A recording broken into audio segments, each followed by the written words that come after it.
No, no, not at all. I don't want to, I'm going to give it back. Okay. The time is now 6:04. The Sunset Valley Zoning Commission is convening in order to have the regular meeting posted for today at 6 o'clock. And we shall commence without our chair, who will join us while we are underway.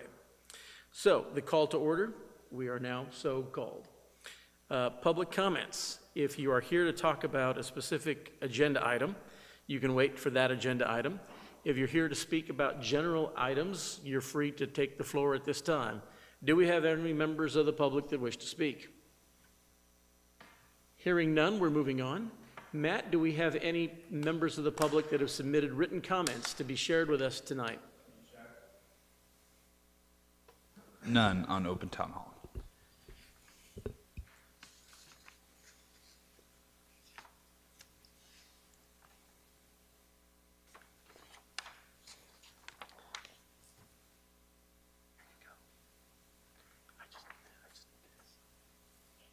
Okay, no written comments according to city staff, so that concludes agenda item number 2. Moving on to agenda item number 3. Consider approval of the minutes from April 27th and August 24th regular meetings and the September 28th work session. Acknowledgement that there was no minutes taken by our previous city administrator for the May 25th, 2020 regular meeting. She deemed it not to be taken. So, do we have any corrections, any edits, anything with the meetings for those other dates? And it was May 25th that she sent the recorder home, right? Correct. Okay.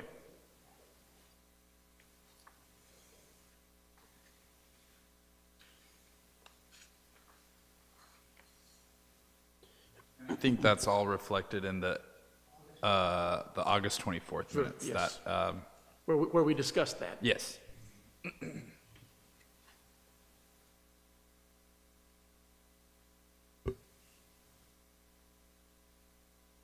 I move that we accept the meeting minutes as reflected in the number 3. All right, we have a motion. Do we have a second? I'll second. Okay, we have a motion and a second. All in favor of adopting the minutes that are listed on agenda item number 3? Okay, all opposed? It passes unanimously. All right, moving on to item number 4, public hearing to consider a request for a special use permit. This is an alcoholic beverages permit. It will be sold by KHP Sunset Valley LLC, DBA K-Pot, Korean Barbecue and Hot Pot. And do we have a staff presentation, or are we going to go straight to the applicant's presentation? No, I'll do a brief presentation. Okay. And so the public hearing is now, Public hearing is now open. great. Okay. All right, so KHP Sunset Valley, doing business as K-Pot, Korean Barbecue and Hot Pot, has submitted an application for a special use permit for alcoholic beverages to be sold in a restaurant for on-premise consumption. And this is the new restaurant that is going into the Luby's location over at Market Fair. It's a great concept for that location. When they were thinking about developing there, there's a lot of impervious cover over there, and the original developers had an idea to maybe put 2 fast food restaurants, and that was going to be a lot of variances and a very painful process. So we didn't hear anything for a while, and then we suddenly started seeing applications and permit applications for K-Pot, and so they're just making use of the existing structure. They're just going in and renovating the inside, so no changes to the site plan, no changes to parking, really just interior changes to the building. They'll have signs changing, and so obviously to go along with Korean Barbecue and Hot Pot, they are wanting to sell alcohol, and it's a very standard application. Nothing. All of the criteria were met, and staff found no evidence of the applicants having any prior violations with the TABC or other alcohol-related violations.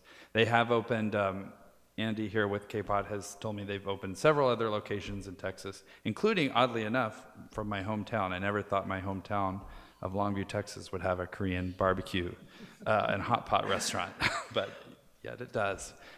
I'm still not moving back, but Mr. Lingerfelter, I don't want to interrupt you, but I'm going to. The minutes should reflect that we have now been joined by Chairman Skewis, who will take the gavel. all right, passing the baton or the gavel, great. You may yeah, continue. That is all I have. So, and the applicant is here, if you have any questions for him. Yeah. Thanks for joining us, Chair. I have no questions, and I appreciate you starting without me. And I apologize for, Just, there there you we go. go. Yes, I'll say again, I apologize for being late. I thought it was 6:30. I don't know why. But I appreciate you starting without me, and do you have any questions for the applicant? Anybody?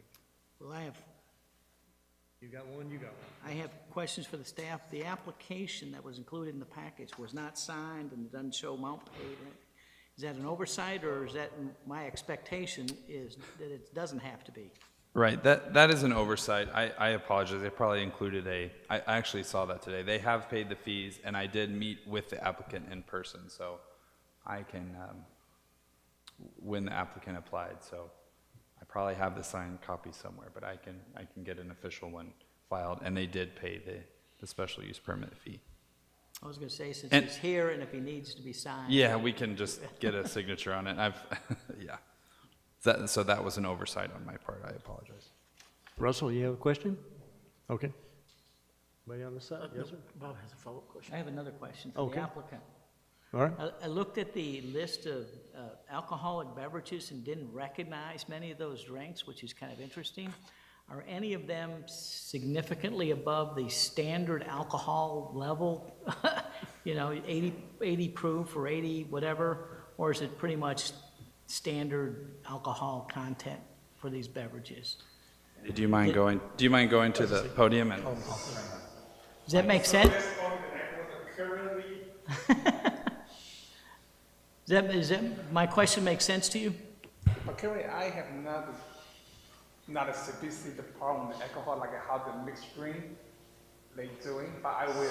Excuse me, would you, yeah, there you go. No, No, keep it just- on. Just speak into it. Yeah, But- turn it on. Yeah. There it's on. There you go, now it's on. Yeah, there.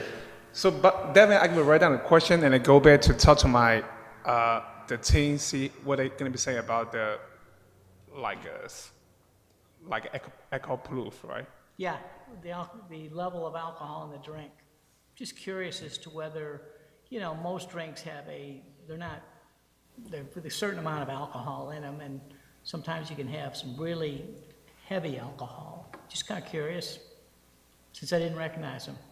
And if you don't know, don't worry about Yeah, it. currently I'm not too clear about this part. Okay. But however, so I think that we do have like a procedure to make sure we are not over serving, but follow with the TABC law. We're gonna be not over serving for sure. And they are applying for a mixed beverage, so they can sell liquor, but, you know, I believe TABC has regulations about, you know, Okay. yeah. Yeah, I don't know all the regulations. At some point, you can't sell rubbing alcohol? Right. So, You done? Yes, sir. I just want to confirm, there are no violations in any of your other establishments? Any other investigations that TABC's had to do? Have not. No? No. Okay. No, sir. And that's what staff found? Okay. Was that it? That's it? Wow, okay. You must be pretty good, because he's usually our bulldog. So I don't have a agenda in front of me. Yes, I do now. They come from all there. And so this was the public hearing. We're going to now close the public hearing and go on to item 5 regarding recommendation of this gentleman's request for alcoholic beverages to be sold in his restaurant. And is there any further discussion about this? Or any further questions? We didn't get any comments or citizen input. Staff's recommendations or staff's investigation into this didn't turn anything up, and they've got several other locations. So they've been operational, where they could have had problems and haven't. It seems like they're a clean player thus far in Texas. Now, that doesn't answer Mr. Reitz's question about the alcohol content, but that, I think, is a TABC matter rather than our matter. But it's something that we can look at later down if it poses to be a problem. However, I was just going to say, if they've got procedures in place for over-serving, that just means if there's a higher alcohol content, a individual that is consuming the alcoholic beverages will reach that point faster and then get to the over-served status quicker, but that it doesn't really impact the fact that they've got a procedure. It'll be caught just sooner. So with that, I would say that we recommend to council that they get the special use permit to be able to do their alcohol sales at that location. Okay, we have, that's your motion? Yes, so moved. Okay. Do I have a second? Second. Any further discussion now? All in favor? When are Very you good. planning on opening? Do you have an open date? Oh, okay. Good. Looking forward to it. And I'll pick up Commissioner Reitz if he has too much. Commissioner Reitz, was it soju that you saw on the menu? I didn't, perhaps? I You just glanced at yeah. it quickly. Pro- and I they looked at the probably, front- I just looked at their menu, and they do serve in other locations. And I'm sure they will at the Austin or the Sunset Valley, location. And soju is a Korean alcoholic beverage, and I would compare it. I've had it before. It's similar to sake, and according to Wikipedia, it's 12.9 to 53% alcohol content. So it's like wine. The internet saves us again. The internet. Good quick work, thank you. All right. Could you bump it up a bit just here in Sunset Valley? I don't think he understood the question. Looking forward to your opening. All right, we're moving on to item 6. Well, we'll let Matt finish because he's probably going to have something to say to us. Yeah.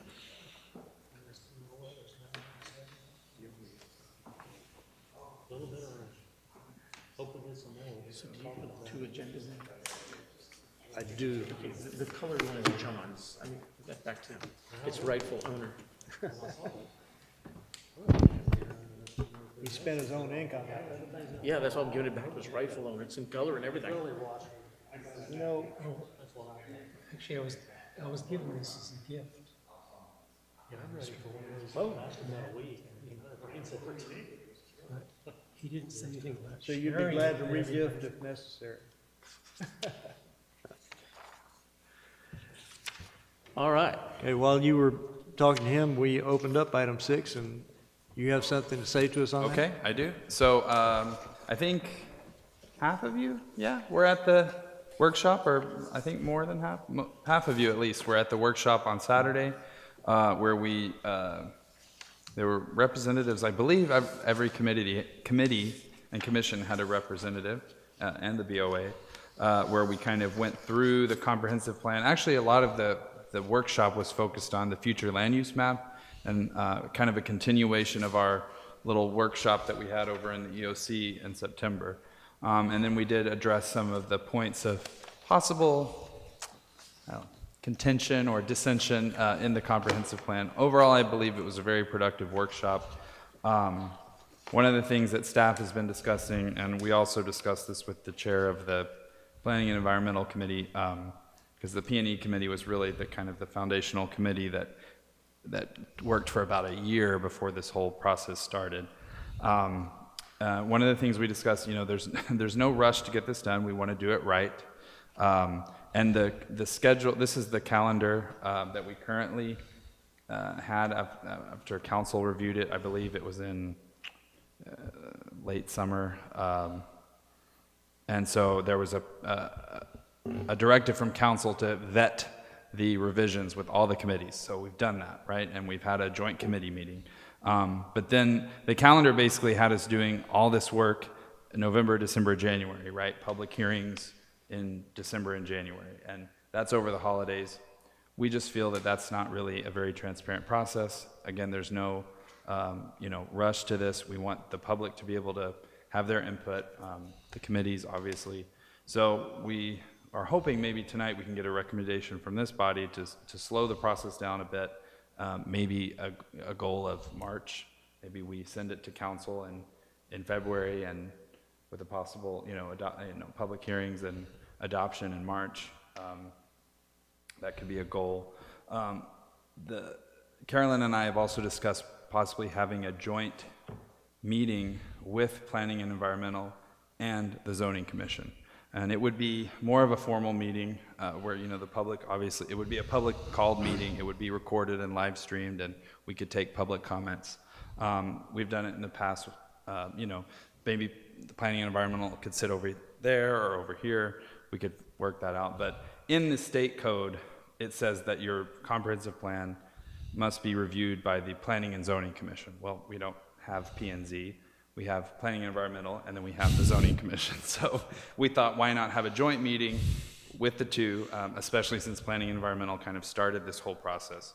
So we feel that's maybe the next step in this process. And all of you maybe have seen, I know Mr. Harding was discussing the Google Doc, so that's where we have been collecting comments. Here, if I can drag this over. So there's a lot of resident comments, and anywhere you see public comments, that's where Carolyn has gone in and taken comments from other workshops that we've had and entered those in. So there's Rudy has a lot of comments. There's Helen. So you can just see all the different comments. And so what we're going to do is close this. Carolyn and I originally said maybe November 1st, but then we thought, we should probably publish that in the newsletter and on the website. And so I think we're going to plan to close comments like around November 7th, around that time. And then what we will do is we'll compile all of these into a red line document. And that is the document that then we'll work off of before the zoning and planning environmental kind of work through it and then send the document to council for adoption.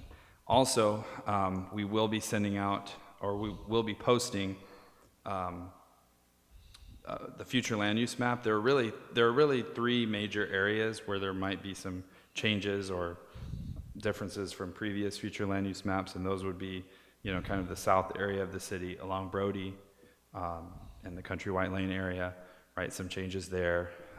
Possible, I think what came out of the workshop was maybe a conditional overlay over Market Fair, when it's time for that shopping center to be remodeled or revamped.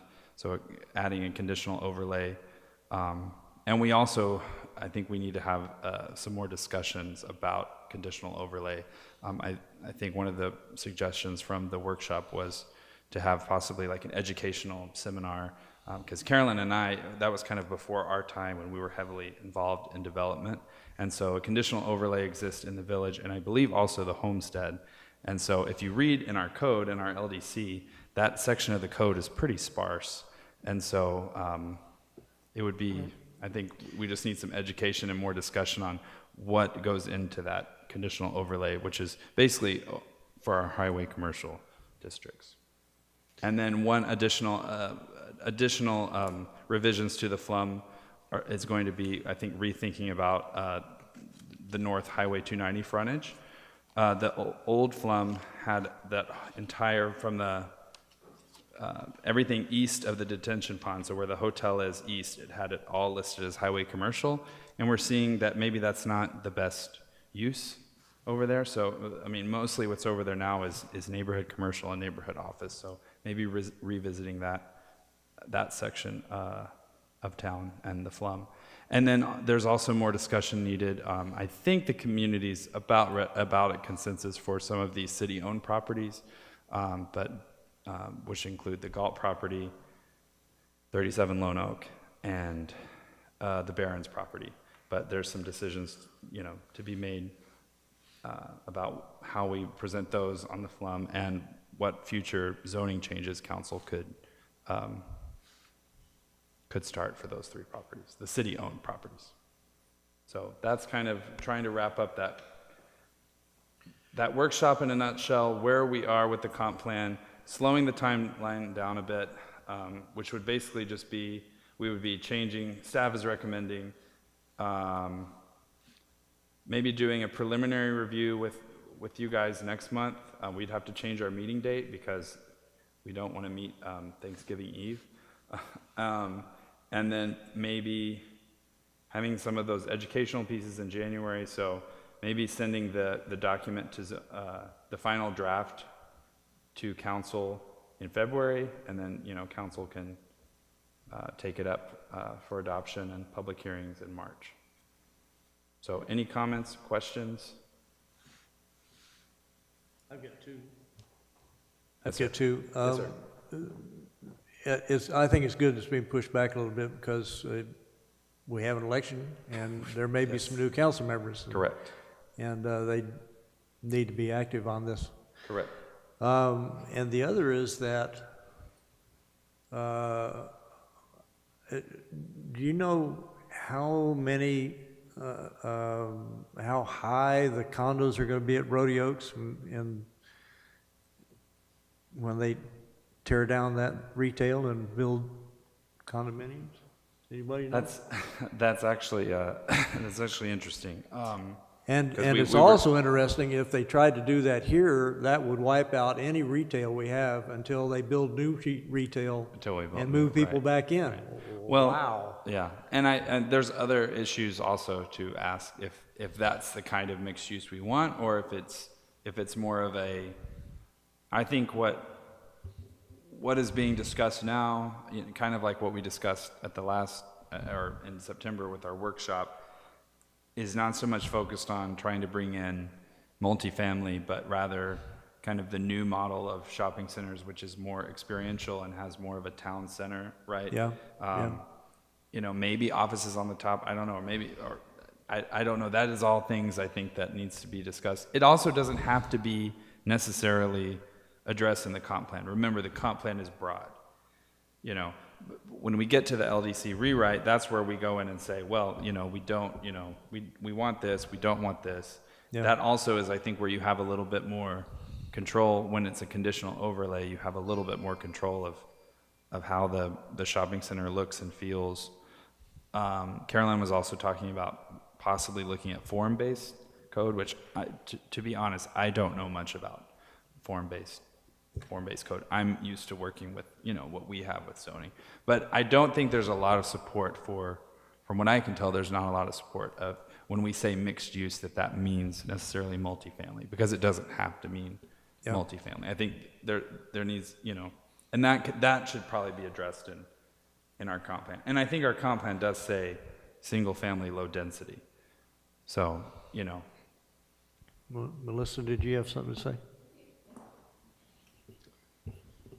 Melissa Gonzalez, 26 Reese. I thought it was a really good workshop, and I was really impressed with the way that staff facilitated it. And we got a fair amount of progress on the Flum, which nobody had wanted to look at all this other times. So that was good that they focused on that. The leftover topics, personally, I'm in favor of slowing it down even more, because I think there was one of the things that we discovered is nobody wants to ram anything down anybody's throats, I don't think, anymore. And so we did some really interesting things where we said, here are the things we all agree on.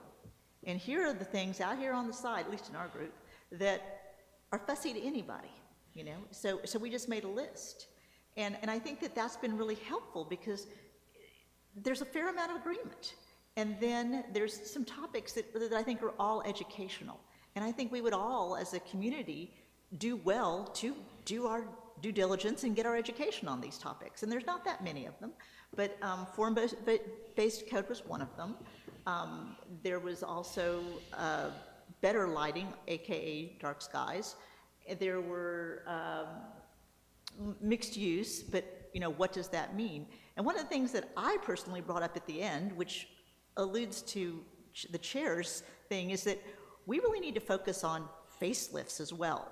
Because, I made the example of Alamo Heights, which hadn't changed since I was a wee little person. But since they have plenty of rooftops, they facelift. And the way that's gonna hurt us less is to have our ability to facelift, because if we go down, that's a third of our income, right? Any shopping center goes down, a third of our income is gone. So the idea of encouraging a facelift is something I haven't really seen us discuss, and what those possibilities are, because then we don't lose so much money, So those are the kinds of things that I think we haven't even really broached yet.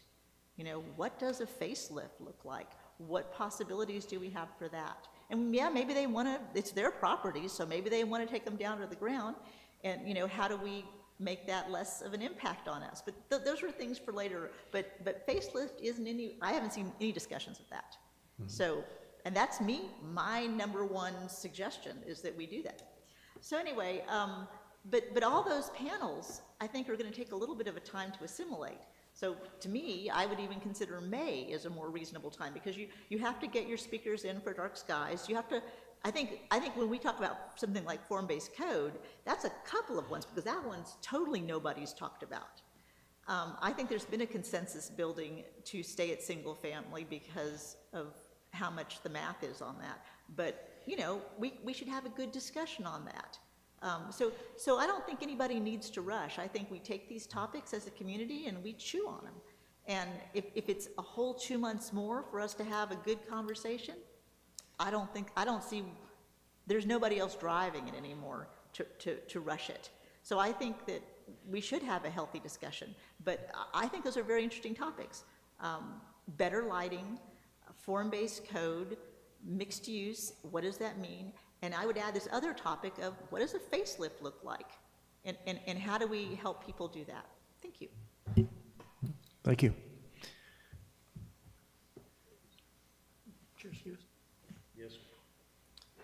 Yes, sir. Go ahead. Thank you. I'd like to reiterate a couple points that have already been made very briefly. One, I agree with Ms. Gonzalez's point. The staff did facilitate a good workshop on Saturday, and I agree with her and Chair Skewis that the timeline as we have it now probably should be lengthened.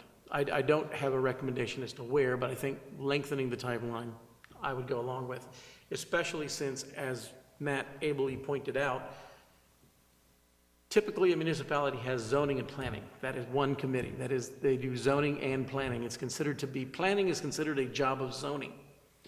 Whereas here, for some reason, we have another committee, but for some reason we gave them the title of planning when we do all the planning work as zoning, but they've got that in their title. So now when this came up, it was inadvertently handed to them. So we have two committees that are doing the work of one, and it's going to take some coordination. I think that's going to take some time. A couple of points for Matt. Well, one point for Matt, and that is when the red lines come out, what I'd like to see is the red line version, but if there's conflicting comments, give us both. So it's going to have to be, version A, version B, red line A, red line B, so that when, and we, all in the same document. So when we get to, let's say, paragraph 5.3, we might have two versions of 5.3.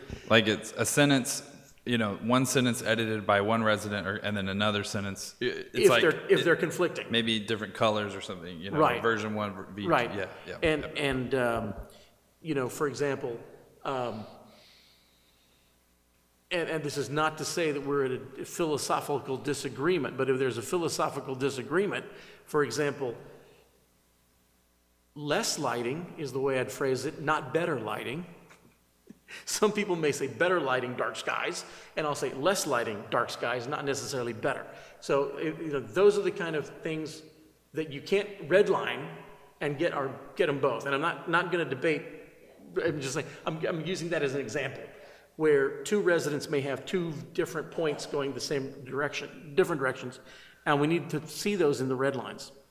And then for all of us, because we've been doing this for a while, and I do it all the time, and I come from an industry where there's tons and tons of acronyms, we need to keep in mind that the general public may not follow along with what the FLUM is and other things, and make sure that if you're going to use that acronym, you introduce it originally as the future land use map, the FLUM, and then move on. As far as, now this is a question on the educational components. I can easily see, here's a top level, really high level discussion of Euclidean zoning as opposed to form zoning. When you get to the conditional overlays, are you going to talk about this is what a conditional overlay is, and these are examples from the villas, the meadows, the other shopping centers, or are you just going to talk about what a conditional overlay is? That's my question on the educational panel. Right, and that is to be determined. So Carolyn and I have researched on our own of kind of a history of digging into, okay, how did especially the village, to me the village shopping center is really the one that, because it's very interesting. I mean, when you look, they've got that huge green, strip along the back that our trails actually, go through. And so I'm sure that was done as a part of, the conditional overlay when that shopping center was created. And I'm sure there were a lot of negotiations, right, with the council at the time. Again, was before my time. So Carolyn and I have some, kind of homework to do, and we might be calling on some residents who might know. But yeah, I think it's going to be a little of both. Like, here's our conditional overlays, and here's what Sunset Valley has done.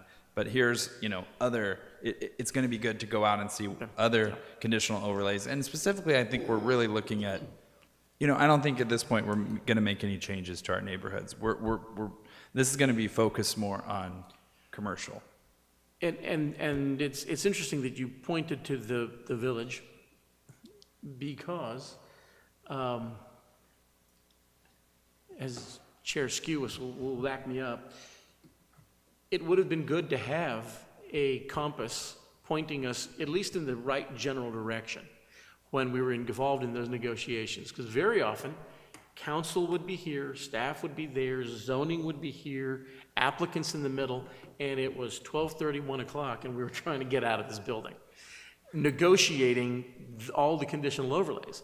And if we had some sense or something that we could say, in our comprehensive plan, we're supposed to move this way, and you're wanting to move this way.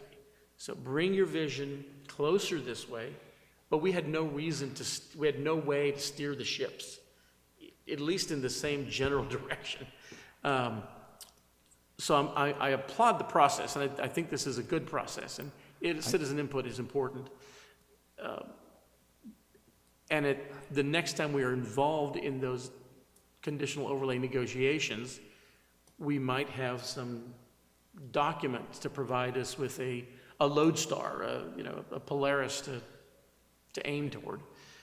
So I think that's the goal. The goal is to have the tools that whoever is whoever's on the commission, who's ever on the council, even staff making these decisions, that the comprehensive plan is a guide again to, of what we want, and it's going to guide our LDC rewrite. And we should be cognizant that it is like a constitution. It is a living document. It is not set in stone and unalterable. And like the United States Constitution, which is shorter than most children's books, it should be rather brief. Point us in the right direction, but not get into painstaking detail on every single issue. Amen. Maybe just as a suggestion, maybe we don't, from Ms. Gonzalez's comment, because I believe you said May, Melissa, but maybe we don't want to put a date, maybe, I kind of hate not putting a date because having a date has, it's like I can put it on the calendar and it's a goal, but, these things take time. So maybe the recommendation is, after the educational pieces, after, we're going to put the future land use map, like possibilities, we're going to get, put those on the internet and hopefully get residents to vote and comment.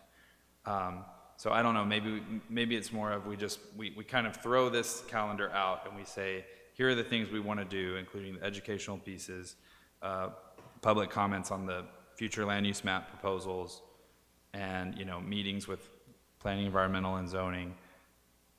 Maybe we say we just wait until those are complete, until we feel those are completed. I don't know. That's kind of for us to negotiate, and I just would like to give something to council saying, hey, we're not sticking with this schedule anymore. To be determined. TBD. Bob? I agree to extend the time period. I think that's the right way to go. I've always been, don't let the calendar dictate getting the wrong answer. I prefer succinctness, brevity.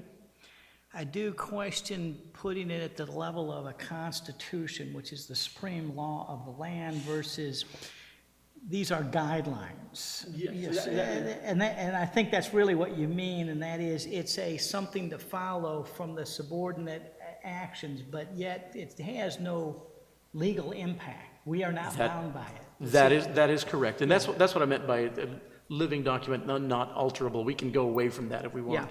Yeah. It is a guideline, and I did. That was a bad choice of words, especially with a lawyer in the room, but.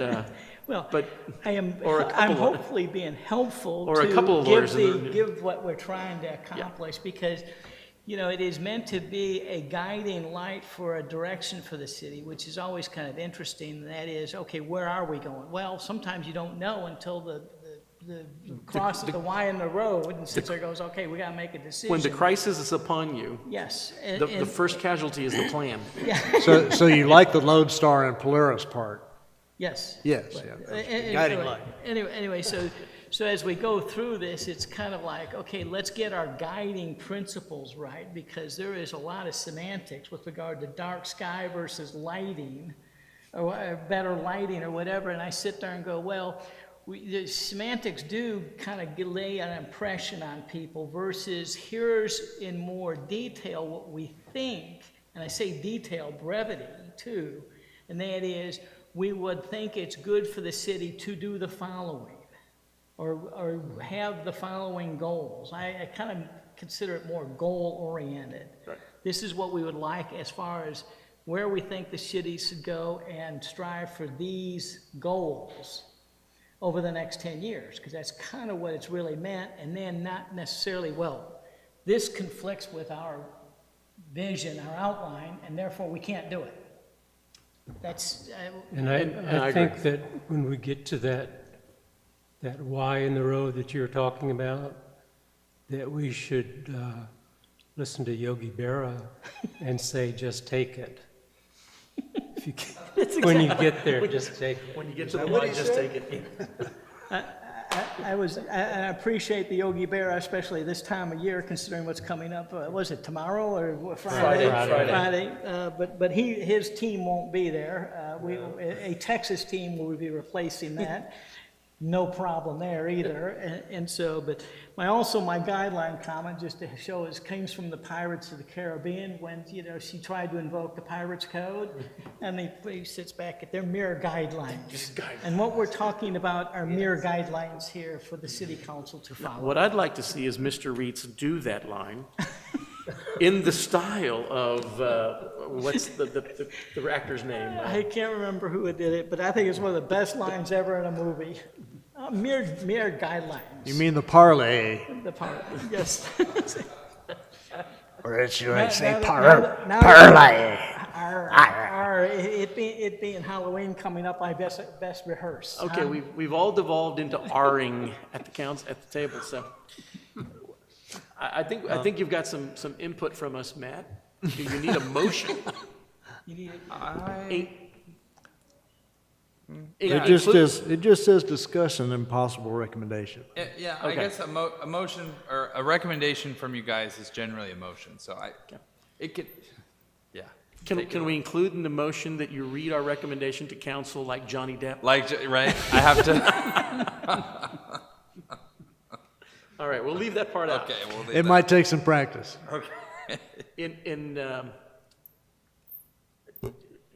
I hate to do this, but I'm going to do it to you, Matt.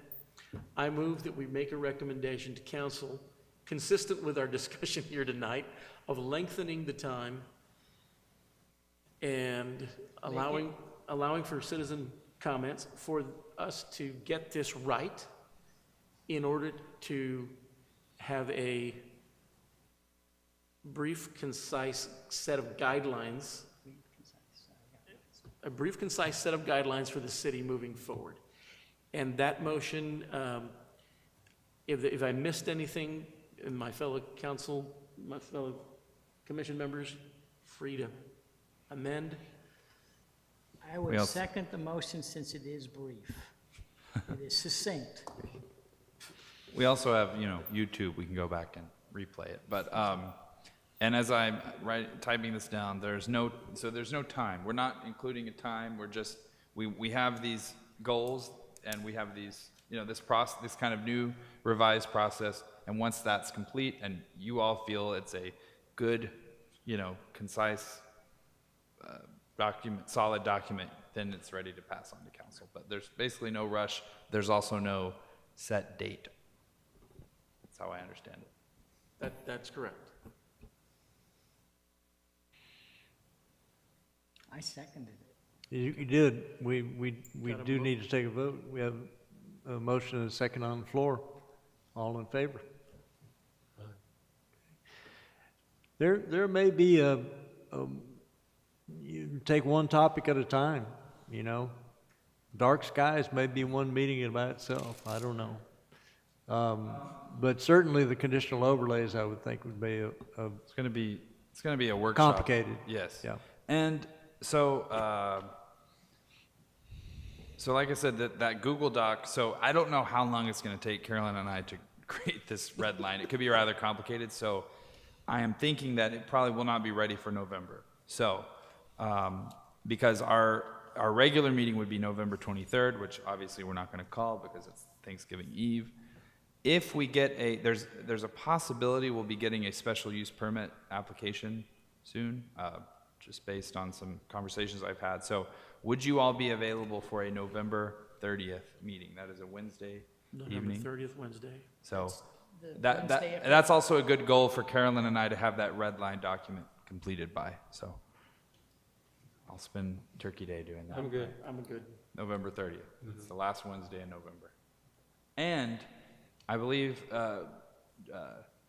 Commissioner Frick, Commissioner Reitz, are you all going to reapply? So this council will be making appointments at the first meeting after the election. And so that will be probably a called meeting on November 18th. We have a weird schedule this year just due to the election being on the 8th of November. But if you guys want to reapply, we're taking applications. So it would be for another 2-year appointment. So do we have to get online or whatever to do it? I'll send you the link. It's real easy to fill out. Thank you. And Commissioner Frick, same for you. But I believe I have everybody else's. No discussion items. Is it gonna get easier for the next 2 years? We never promised you a rose garden, did we? Ask Yogi. Yeah, that's good. Take it, John. He had all the wisdom. November 30th will be our next meeting.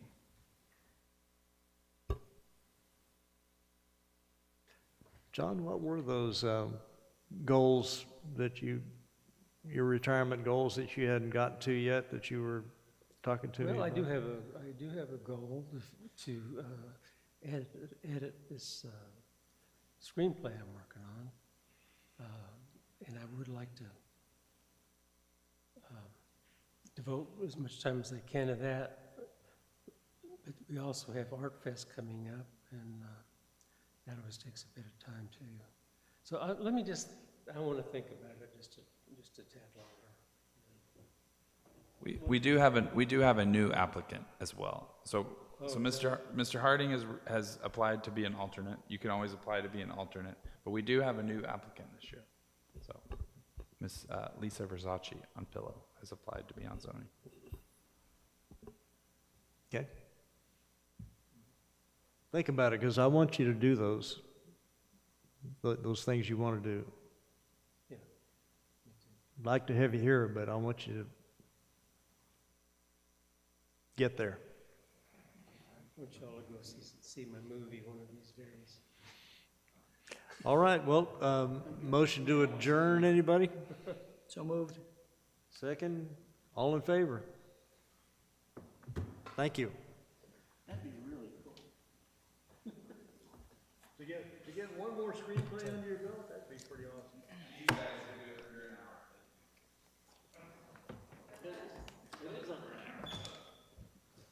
Must be that condition.